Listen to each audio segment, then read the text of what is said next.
Big guest today, somebody I've been waiting to talk to for a long time on this show, Brennan Marion, the offensive coordinator at UNLV. And for those of us who are geeks, who were paying attention to the go-go offense when it was at Howard and at William and Mary, and seeing people steal concepts from it, like getting to see Brennan Marion run this thing at the FBS level at UNLV was a treat last year. Brennan, welcome. Andy, I appreciate you, man. Thanks for having me on. Listen, you do two of my favorite things. You run the triple option and you throw the ball downfield. And it used to be said you couldn't do both things at once, but you all managed to do it. So what's this last year been like for you? Because I know, you went from you ran that offense at Howard and William and Mary. Then you were position coach at Hawaii and Pittsburgh and Texas. Getting to run it again your own way, what did that feel like? I think, obviously Coach Odom gave me a great opportunity to be all out and just let me do my thing, gave me complete autonomy to run the offense in full. I thought he, really liked what, the offense had to offer, being a defensive guy. Most of the guys, obviously with Coach London at Howard and William and Mary, and then here with Coach Odom, those guys both being defensive head coaches, they see kind of the challenges that our offense presents from a defense perspective. And they really respected the fact and, let me run the offense the way that it's supposed to be ran. So it's just been a blessing this last, year being here, getting to just be completely, free to run, an offense that really started in the JV level, high school, and, brought it to college football, and it's been doing pretty well. The thing I love that you say about your offense, and you tell your players this, that how you play without the ball determines how much you love your teammates. And it is an offense that, like, if your receivers aren't blocking, it doesn't work. If your backs aren't blocking, it doesn't work. Your backs have to be willing to take some punishment because of the triple option concepts in it. But how much fun do the guys have? Because you mentioned it started at the high school level. Like, you got to make it fun for those guys. Yeah, absolutely. I've never lost that ability to remember when you were a player, and just the way a coach and a team and the camaraderie can make you feel if you're really having fun, and not just, it is business to a certain degree, but at the same time, we want to create a healthy community. I say, obviously it's not family, because family doesn't cut you, or, you don't, things like that don't happen in family, but it is a great community where people can be their best selves and get the opportunity to do great things together in a positive way. And I think anytime another player looks over and he goes, man, this guy's really selling out for me, it makes it a lot easier for that guy to sell out for him. And, we were able to get that accomplished last year. That offense worked so well at the FCS level. Were you surprised it took a while for somebody to say, hey, come do this at the FBS level? Yeah, I was really, confused for a while at that. Just from the standpoint of guys would always come wanting to clinic and look at the offense, but no one actually was like, all right, here you go. Here's your opportunity to run the offense. And everybody wanted to take bits and pieces of it, but not use the whole thing. I guess they thought it was anytime something's new, maybe they thought it was a fad or, just a formation.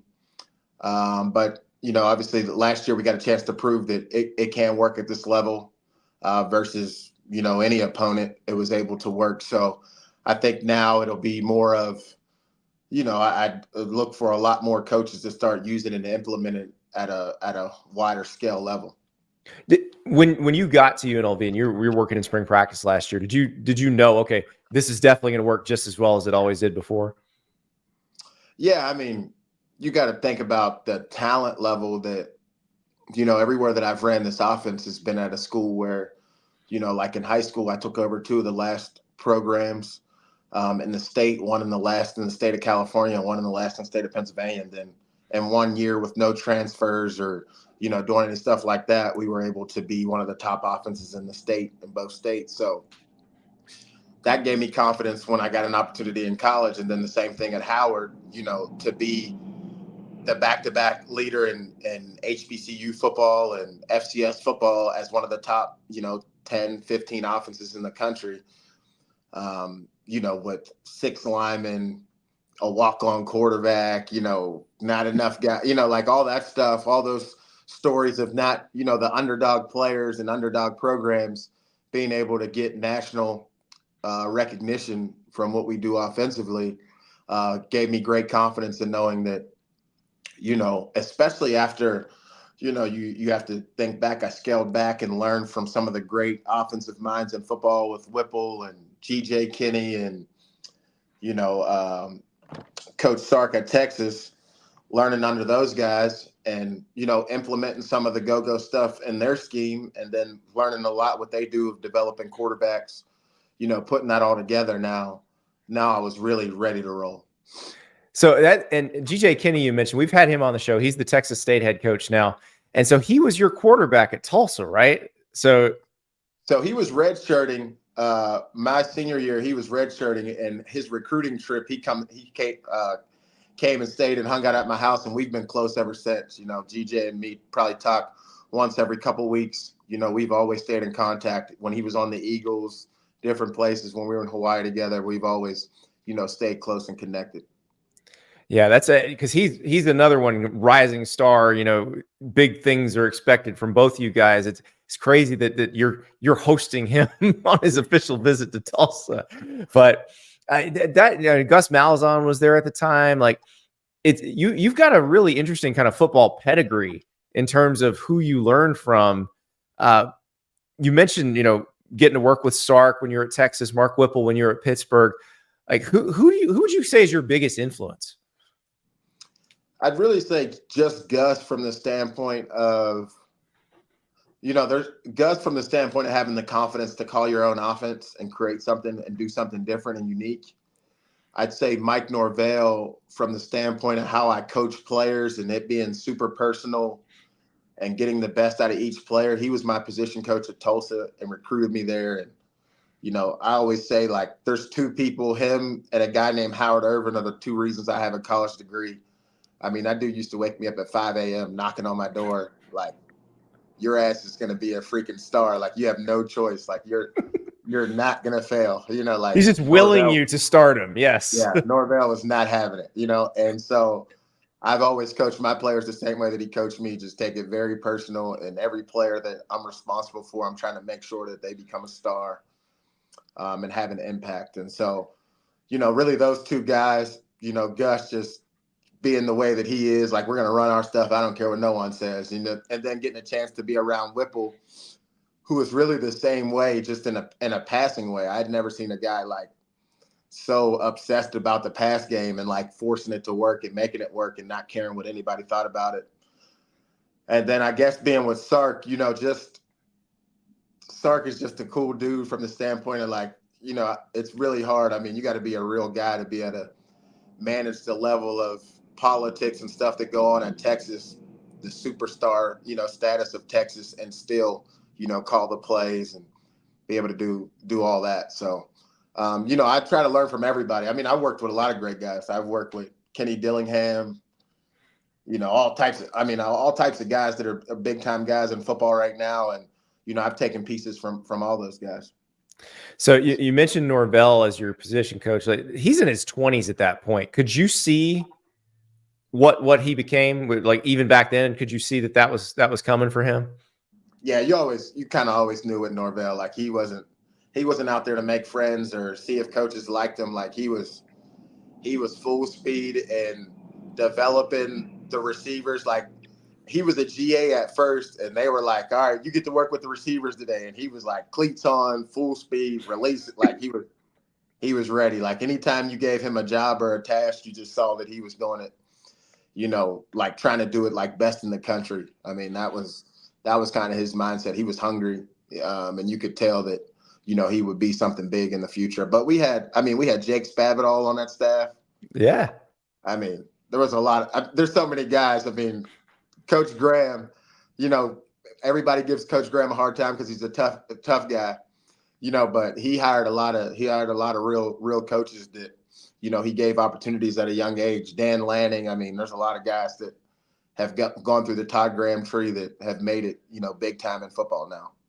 So you did it by creating this offense that throws back, two backs, the option run game, which you block very simply and kind of let the quarterback and the backs figure things out. And I just, it's elegant in its simplicity, but it's got to drive defenses crazy because you have these vertical shots off the option. Yeah, I mean, when people talk about our offense, they're like, man, you guys do so much stuff. In my mind, like if you asked our O-line coach, Coach Vice, he's like, well, we got 4 runs, like it's very simple up front, because you got to think like every time that we had this offense, we couldn't be complex up front because we didn't have enough guys. Like we had 6 offensive linemen at Howard, like when I was a high school coach, we had 5 or 6 offensive linemen, and we would like flip sides. Like, okay, we're gonna run over here. You two, you're better. You go over here. So we've always kept it simple on the O-line, and really the hardest job is for the quarterback. But every year, except for William and Mary year, he was on pace to be an All-American. Every year, the quarterback's been an All-American, led the conference, been a freshman player of the year because. If you just do it right at quarterback, you play point guard at quarterback, you're going to have a lot of success just from the standpoint you get to pull and pitch the ball, you get to run the ball. And like you said, there's a lot of vertical shots and opportunities down the field for you to take as well when they try to overload the box. So it's definitely poetry in motion. There's a lot of things that can happen on any given play. And we really don't try to put limitations on what the quarterback can see and do out there from that standpoint. Well, and that job is open for you because Jaden Maivea, who was with you last year, was great, but he hit the portal. He looked at Georgia. He wound up at USC. And now you guys figuring out who your starter is going to be. You got a transfer from the Campbell Camels. You got a transfer coming from Holy Cross that'll join you for camp. You got a guy who's been with you. Like, how do you decide who gets to run this thing? Really, it just comes down to the decision making, the guy who can, make those quick split-second decisions and lead us down the field. I think last year, obviously, Jaden did a good job. We always talk about one great year can change our lives. And, obviously that happened for him. I mean, and, when you talk about, getting the best out of each person in your community and setting up an environment where people can grow and become their best selves, that kid went from, red shirt, not getting an opportunity to play, and then boom, jumping onto the scene and being one of the best freshman quarterbacks in the country. Arguably one of the best quarterbacks out there. So, that obviously opened the door for us to go get more quarterbacks.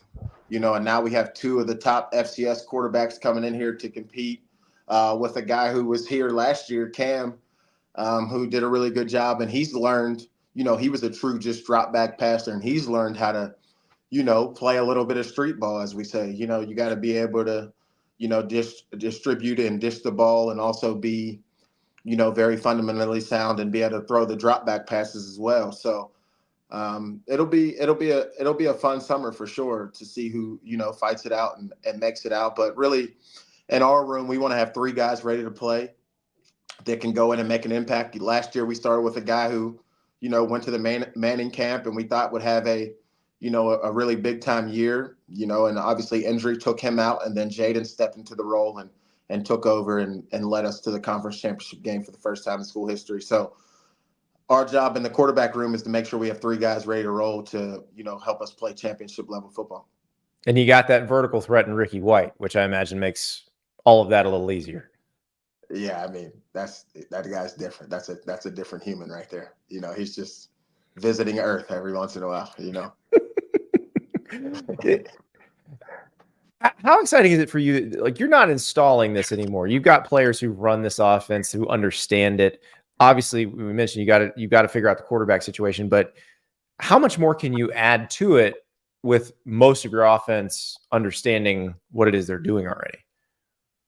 Oh, we're always going to try to stay on the cutting edge and be innovative and, go look at things that, for me and my creative space, it's always try not to put too much in. But as much as we can do same as and add little wrinkles to everything that we do, we're going to constantly stay on that. Everybody in the room has great ideas and has been great places. And I try to make sure we can work collectively as a staff and group and put some things together that guys have done other places with what I've done other places. There's still a lot of plays that I've ran in high school that we haven't seen in college football yet. Some different RPOs, some different rollout plays that we haven't even used in the college game yet. So there's still things that you'll see that'll be like, damn, they're doing something else, and as the personnel changes, so does our plays, and this year, every year is a different team. So, we'll have a different, platoon of soldiers that'll go out there this year, and we'll try to deploy them a different way to help us win. So, last year you had that G lead that was more of a sweep. Yeah, like that. It felt like a little throwback. That was a high school play. Everybody goes, like, that ain't gonna work. I'm like, I guarantee. No, because they're like, you can't get wide. But he got wide. Yeah. So, stuff like that. There's still some stuff that we haven't done yet that we did in high school, and that I've looked at for years that I wanted to run, and now we have some players that we could run it with. So, we'll definitely have some things that are unique and different this year as well. We cannot wait to watch, Coach. Thank you so much. No doubt. Appreciate you, man. Thank you so much for watching. Just a reminder, subscribe to this channel right here so you never miss an episode of Andy Staples on 3. And oh, by the way, watch all the other great videos on the On3 Sports YouTube channel.